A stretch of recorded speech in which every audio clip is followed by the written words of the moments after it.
My name is Ruby Miller. I'm 29 years old and live in a small town in Oregon. That day, I stood in the ballroom decorated with white lilies and golden candlelight. I wore a floor-length wedding gown, my hands trembling as I held the knife with my new husband, Ethan Clark, 32, to cut our 3-tier wedding cake. Guests clapped, laughter echoed across the room. But inside me, a cold emptiness carved deeper into my heart. Not a single member of my own family had come. I glanced toward the front row where my mother, Linda, my father, Robert, and my younger sister, Chloe, should have been. Empty seats. Small name cards lay untouched, cruel reminders that they had chosen not to be present on the most important day of my life. As the music swelled for the first dance, Ethan took my hand and whispered softly, "Are you all right, Ruby?" I forced a smile, hiding the weight crushing my chest. "I'm fine, just so empty." He squeezed my hand gently. "Their absence is their fault, not yours. Remember, today we begin a new family." His words were like a lifeline in stormy seas. I smiled back at him, though my eyes still drifted toward those vacant seats, clinging to the faint hope that they might walk in late, wrap me in their arms and make it all right. The phone tucked in my dress buzzed. I flinched. When I looked at the screen, my heart clenched. 37 missed calls from my mother and a message flashing, "We need to talk now." My hand shook so badly that Ethan had to steady the champagne glass I was holding. "What's wrong?" he asked, concern etched in his voice. I drew a deep breath and whispered, "A message from Mom." Ethan's eyes darkened. "You don't need to read it today. This is your day, our day. Don't let them ruin it any further." He was right, but my chest still ached. Around me, the hall brimmed with flowers and laughter. My friends cheered, his family raised glasses in celebration. Yet inside me, disappointment gnawed. No father to walk me down the aisle, no mother to fix my veil, no sister to pose beside me in the most memorable moment of my life. When the host invited everyone to raise a glass, I heard Ethan's mother, Margaret, speak warmly, "Let's celebrate Ruby and Ethan, the wonderful couple who gave us such a love-filled ceremony." Applause roared. My throat tightened. My in-laws stood firmly by my side, while my own blood family chose absence. A close friend approached, resting a hand on my shoulder. "Ruby, don't be sad. Look, you're glowing brighter than ever." I smiled in thanks, but inside questions screamed. Why did they abandon me now? Why did a wedding, a dream for every girl, become a scar for me? Ethan wrapped his arms around me as we left the dance floor. "I promise, we'll build a home where you'll never feel abandoned again." I looked into his eyes, warm, steady, and nodded. Yet deep inside, old wounds and unanswered questions still burned. That night, amid laughter and chatter, memories of childhood pierced through. Each empty chair was proof of years I had endured favoritism, pushed aside in the very house I grew up in. And today, on the day every bride longs for her parents' blessing, I was the bride left behind by her family. As cheers filled the hall, I gripped Ethan's hand tighter, whispering silently to myself, "If my family has chosen to turn their backs, then I will rewrite the meaning of family on my own terms." I grew up in a 2-story house with a lawn that was always green and a perfectly straight white fence. The kind of scene outsiders would think was the picture of an ideal American family. But behind those doors, I always felt like an uninvited guest. My younger sister, Chloe Miller, 4 years younger, was treated like a treasure from the day she was born. With her naturally curly blonde hair, sparkling blue eyes, and sweet smile, Chloe was always called the little angel of the family. My mom, Linda, loved telling neighbors that Chloe was born to shine. And me, with my simple brown hair and quiet personality, never once received that kind of praise. I remember one evening in 10th grade. I had just won first place in the statewide science fair with a project on renewable energy. I rushed into the house clutching my certificate, eager to share the news. My mom barely glanced at it before saying, "Well, that's nice, honey. Leave it there. I'm working on Chloe's dance costume for tomorrow." Meanwhile, just a week later, when Chloe earned an honorable mention at a small county ballet competition, the whole family went out to the nicest Italian restaurant in town. My dad, Robert, even raised his glass of wine to toast, "Cheers to our little star." I sat quietly, forcing a smile, swallowing my hurt. That favoritism wasn't rare. On my high school graduation day, a milestone of my own, My parents were absent because they had to take Chloe to an audition in Seattle. When I called, my mom said shortly, "You understand, right? This is a big opportunity for your sister's future." I nodded, but as I stood among hundreds of graduates, the empty seats where my parents should have been brought tears behind my diploma. As I got older, the gap only widened. When I earned a full scholarship in bioengineering at the University of Oregon, my parents' only response was a flat, "Congratulations. But Chloe's going to be on the cover of a local magazine next week. Can you believe it?" I froze.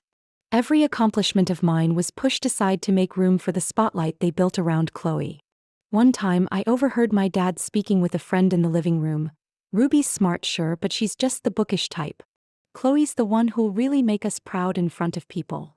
I stood behind the door, my fists clenched until my palms bled. That sentence carved itself into me for years afterward. What hurt the most wasn't that Chloe was loved. I never envied her. What I longed for was recognition, just once to see pride in my parents' eyes when they looked at me. But it never came. During my senior year of college, I sent an invitation for my parents to attend my honors ceremony. I reserved 2 front-row seats, one for each of them. But that morning I got a text, "Chloe has an important photo shoot for a campaign. We can't make it. Take lots of pictures and send them. We're proud of you." I stared at the phone, my vision blurring. The word "proud" in that message felt emptier than ever. Eventually, I realized I was never a priority in that house. Chloe was the sun and I was only the shadow. I stopped sharing my life, stopped hoping for calls that never came. Instead, I poured myself into building my own world, finding friends who truly listened. Still, no matter how much I told myself I didn't need them, every time I saw my parents glowing with excitement over Chloe, something inside me ached. Deep down, I was still that child standing in the corner, waiting for a look of recognition from my parents. A look that never arrived. After graduating from college in Eugene, I decided to move to Portland to start my new job at a biomedical research company. That was the point when I officially cut back on contact with my parents and Chloe. I still called on major holidays, but the conversations never lasted more than 5 minutes. They always shifted quickly back to Chloe. "Your sister just got into a dance group in New York," or "Chloe signed a new ad contract." I listened like an outsider, then hung up in silence. In Portland, I found a true companion. Elena Thompson, my new roommate. We met through a support group for women in science. Elena studied psychology with bright eyes and a gentle voice that put anyone at ease. She was the first to look at me and say bluntly, "Ruby, you're not wrong for wanting your parents to care. That neglect leaves real scars." Her words cut deep but also healed. For years I thought I was selfish, too sensitive. Elena helped me realize that the feeling of being left out was real. We gradually became the family I chose. Elena knew how to listen, staying with me through birthdays without a single message from my parents, holidays where my only ticket was to visit her instead of going home. One weekend night when I broke down after a short call with my mom, Elena held me tight. "They don't deserve to keep hurting you. Find people who actually want to be there, Ruby. That's family." I never expected that person would appear just a year later. I met Ethan Clark at a coworker's birthday party. Tall, with slightly messy dark brown hair and warm eyes, Ethan carried a calmness that set him apart. By our 3rd date, I told him about my family, something I usually avoided. I braced for the awkward glance or the hollow words, "Oh, things will get better." But Ethan didn't say that. He reached across the table, took my hand and said, "Ruby, that's not normal. You deserve love from your parents like anyone else. They were wrong to make you think you weren't enough." I burst into tears right there in the cafe. For the first time, someone validated that my pain was real, that I didn't have to convince myself I was too sensitive. From then on, Ethan became my safe harbor. When sleepless nights pulled me back to memories of my parents missing my graduation, he quietly brewed tea, listening to every word I poured out. When I wondered if I should keep contact with my family, he simply said, "You can't change them, but you can change how you face it. You have the right to set boundaries to protect yourself." Ethan encouraged me to see a therapist. I met Dr. Harris, an experienced counselor. She called what I had endured for years emotional neglect, damage just as serious as any wound. She taught me to accept that my parents had limitations, that their inability to give love didn't mean I was unworthy of it. The first sessions made me cry a lot, but slowly I felt lighter. I learned to lower expectations of my parents and focus on healthy relationships around me. Elena, Ethan, and later his family became the support network I never knew I needed. The first time I visited Ethan's home in Bend, his mom, Margaret Clark, hugged me tightly at the door. She called me daughter, after just a few hours of conversation. His dad, George, sent me science articles and asked thoughtful questions about my work. His sister, Lauren, dragged me out shopping, chatting nonstop as if I were her real older sister.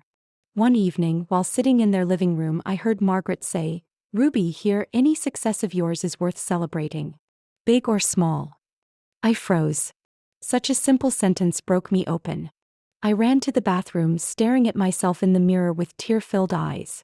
Deep down, I knew this was what belonging felt like. When I stepped out, Ethan was waiting, arms open. "I know you're crying from happiness, aren't you?" I nodded, whispering softly, "Yes. This is family." From that day, I promised myself I would no longer let the past define my worth. I would build a future where love wasn't a privilege for one chosen child but something shared equally.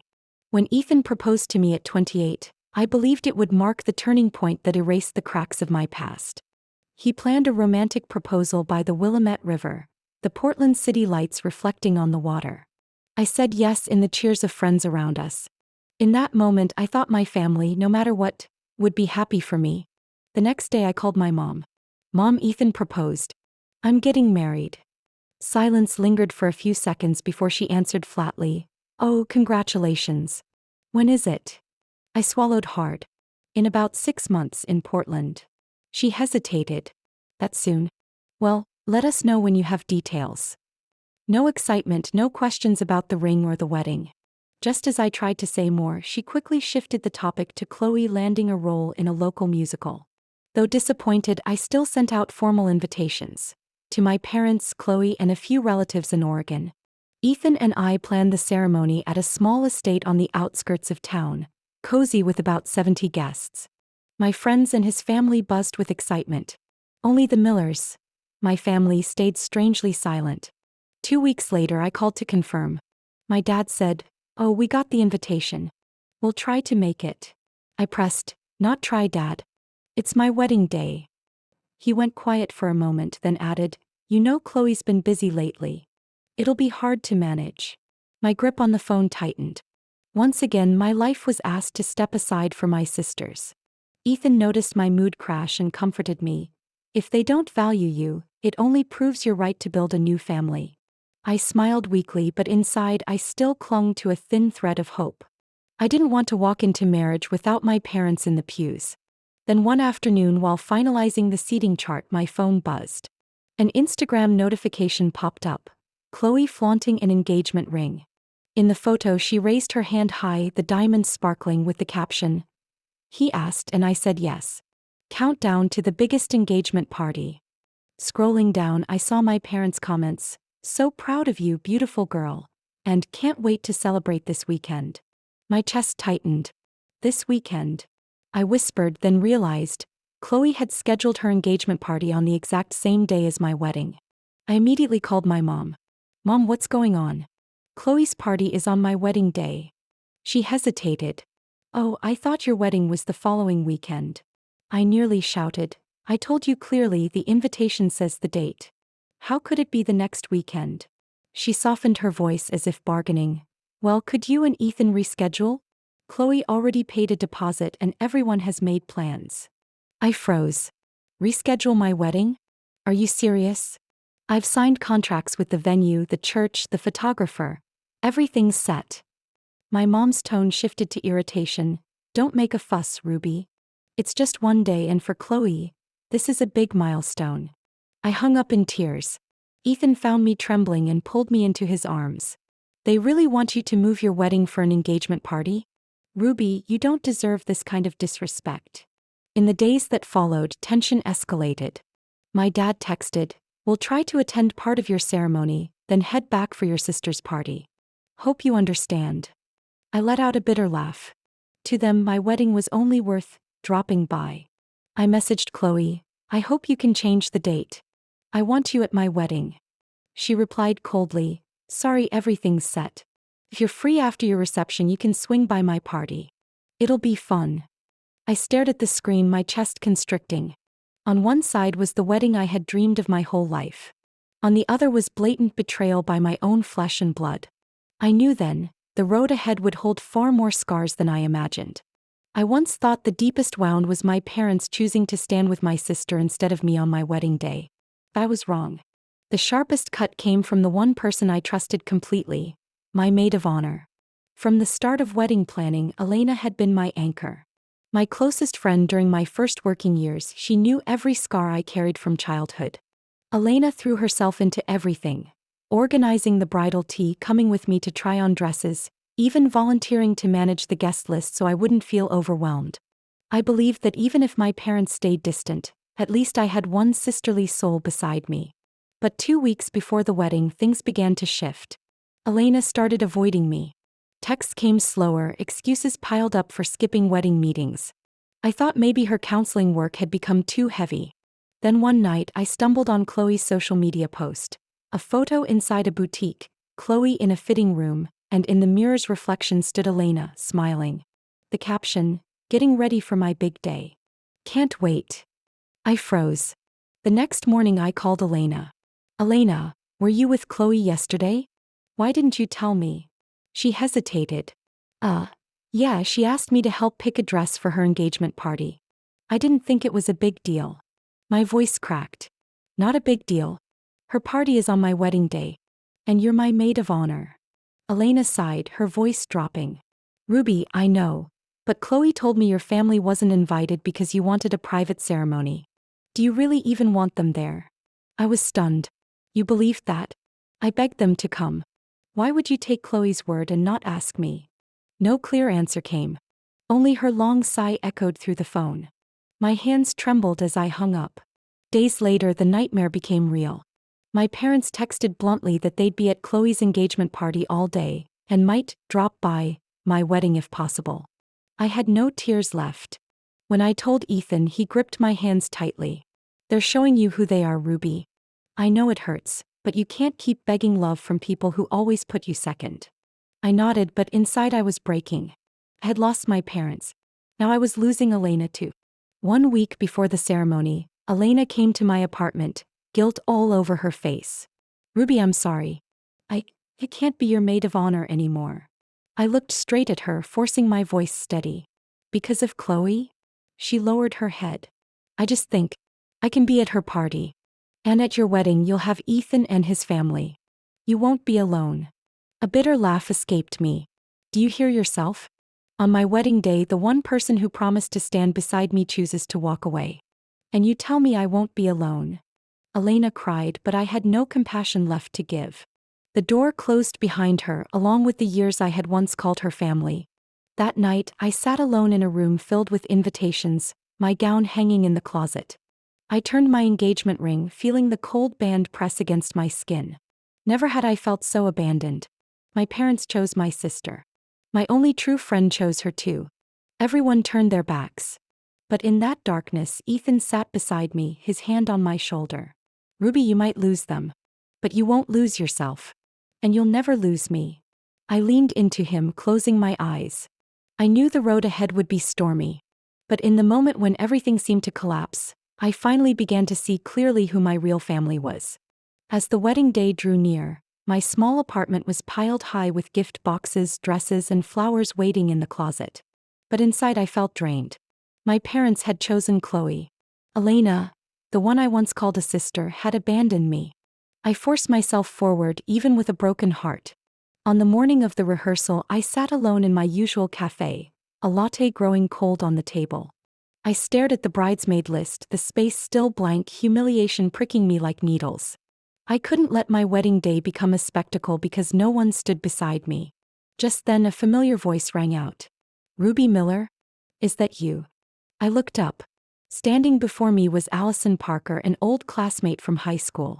It had been nearly 10 years since graduation. She still had that wide smile, her brown hair tied up, her eyes bright. "Allison? What on earth? What are you doing here?" I asked, almost unable to believe it. She laughed. "I moved back to Portland. Heard you were getting married. I was going to reach out, but, well, here we are. You okay? You look a little A bitter laugh escaped me. Okay? You wouldn't believe it. I just lost both my family and my maid of honor. Allison sat down and listened as I poured everything out. Chloe stealing my wedding date with her engagement party, my parents taking her side, Elena's betrayal. When I finally stopped, eyes burning, Allison took my hand. Ruby, I can't believe they treated you that way. If you let me stand beside you that day. No one has the right to make you walk alone.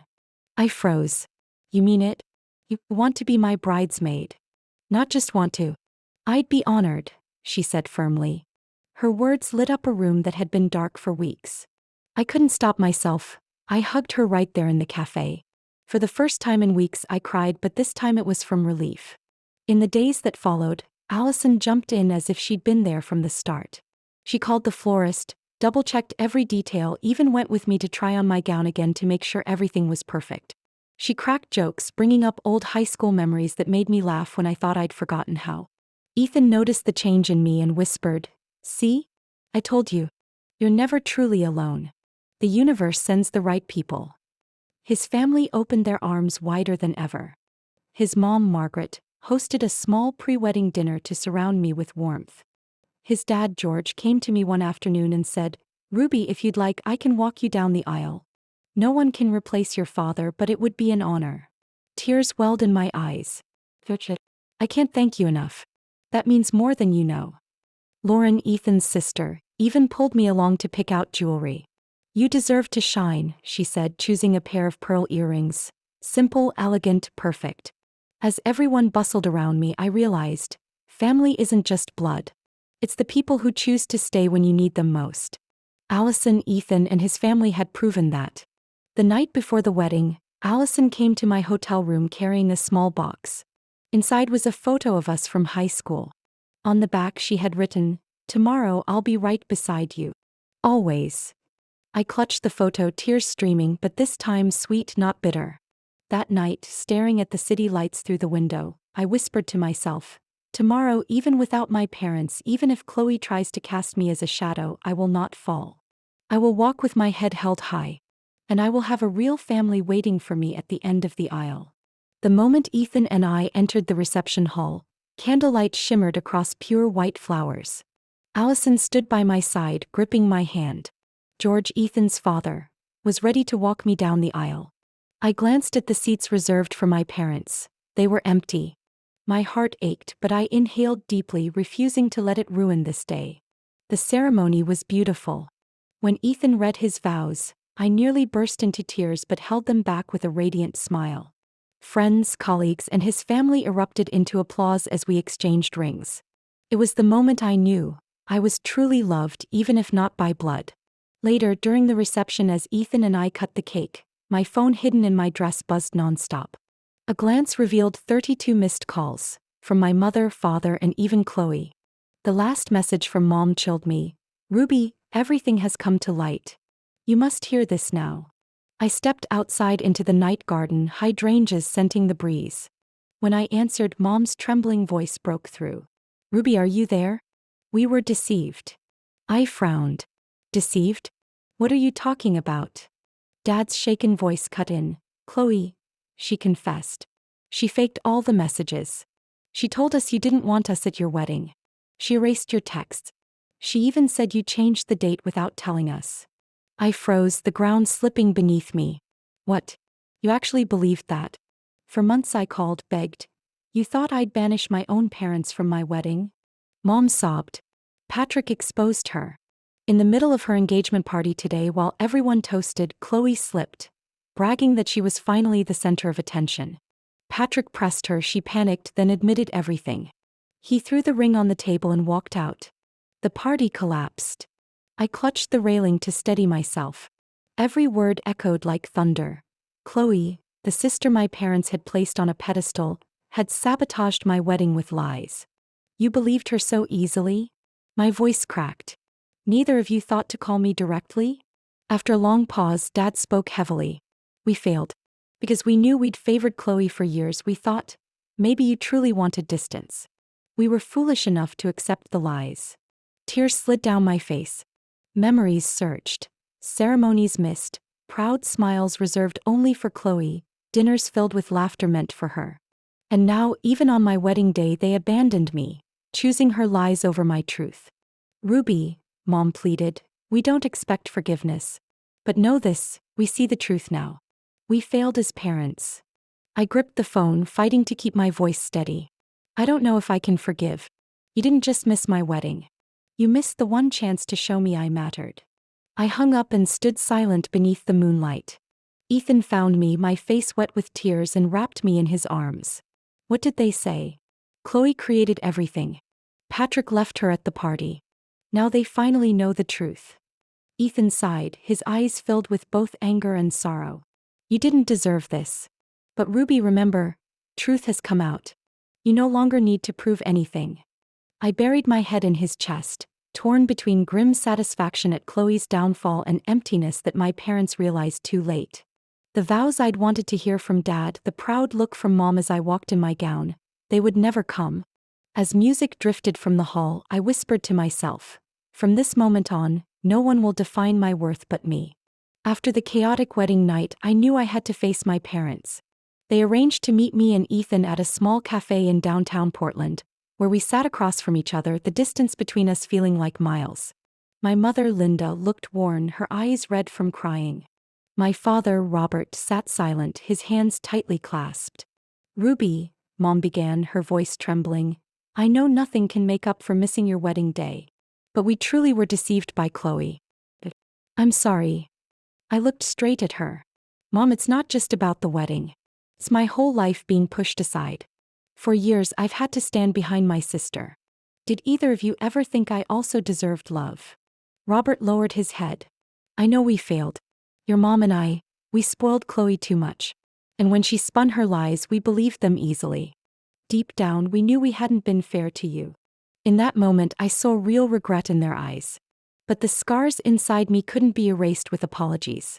I spoke slowly, firmly. I won't cut you off, but things can't go back to the way they were. If you want to be part of my life, you'll need to go to therapy. Not just to make things right with me, but to learn how to be parents again. Linda nodded immediately, tears brimming. I'll do it. Whatever it takes to be close to you. After that talk, my parents began seeing a counselor. They sent me short texts. Today we learned about favoritism between children. Or, the doctor says we must practice listening instead of reacting. I read them without replying much, but my heart felt lighter. As for Chloe, the sister who had always been the center of everything, she disappeared for weeks after Patrick left. I heard she returned to Salem, avoiding friends. One afternoon, I got an unexpected email from her. Just one line, I'm in therapy. I know I was wrong. I don't expect forgiveness now, only hope that someday you'll give me a chance. I didn't respond. But for the first time, I felt Chloe might truly be changing, not the pampered girl she once was. While my old family was stumbling to repair itself, I stepped into a new chapter. After the wedding, Ethan and I moved into a small house in Beaverton, with a front yard and a wooden porch. Every weekend morning, he brewed coffee while I tended roses. Amid that peace came wonderful news. I was pregnant. When the test showed 2 lines, I felt both joy and fear. Joy because I was becoming a mother, fear because memories of my childhood resurfaced. I swore my child would never wonder if they were loved. I would not repeat the past. No favoritism, no neglect. One evening, as we sat on the sofa, Ethan placed his hand on my belly, his eyes glowing. Ruby, you'll be an amazing mother. Our child will grow up knowing love has no conditions. I smiled through tears. I've waited my whole life to hear that. At 4 months, my parents asked to visit. They brought an album they'd made themselves. Photos of me from childhood to now, carefully arranged with notes scribbled beneath each picture. Mom placed it on the table, her hands trembling. I know it's too late. But I want you to see, we're learning to honor you starting now. I flipped through the pages, my heart aching yet warmed. I didn't know if I'd ever fully forgive them. But this time I knew I had the right to set boundaries. I was no longer the child waiting for recognition. I was a woman building her own family, one where no one would be left in the shadows. I laid my hand on my belly and whispered softly to myself, you will never have to doubt your mother's love. Ruby's story reflects a reality that is not uncommon. Some families build love on favoritism, neglect, and harsh comparisons, leaving wounds that are hard to heal in a child's heart. But Ruby shows us that the past does not define our worth. By setting boundaries, seeking support from healthy relationships, and bravely facing the truth, we can break free from cycles of pain and create a new family built on fairness, unconditional love, and mutual respect. What do you think about Ruby's journey? From a bride abandoned by her family to a woman who built her own happiness. Share your thoughts in the comments and don't forget to follow the channel for more heartfelt family stories ahead.